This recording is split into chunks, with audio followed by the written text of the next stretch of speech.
Bos. Apa? Dah kenapa pegang blog tu tengok motor saya? Tak ada apa. Tak ada apa.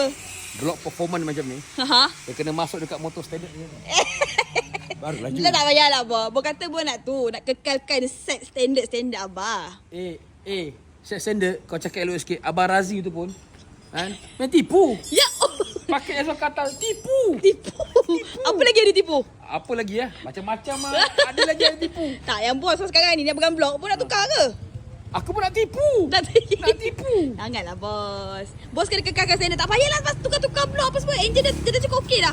Orang cakap standard tu indah. Aha. Tapi masalahnya kena tinggal kat belakang ni. Tak sakit hati lah. Oh, saya tahu bos mesti nak repeat RZ Fighter bulan 12 nanti kan? Bukan RZ Fighter. Apa tu? RZ Ride Edition. Ride Edition. Tapi tak tahulah kat mana. Tunggu nanti lah. Diorang beritahu kat mana. Bos tak payahlah, bos. Kali ni aku repeat dengan Abang Razi. Aha. Nampak abah-abah fight. Oh, belagak. Yang lepas aku tinggal kau.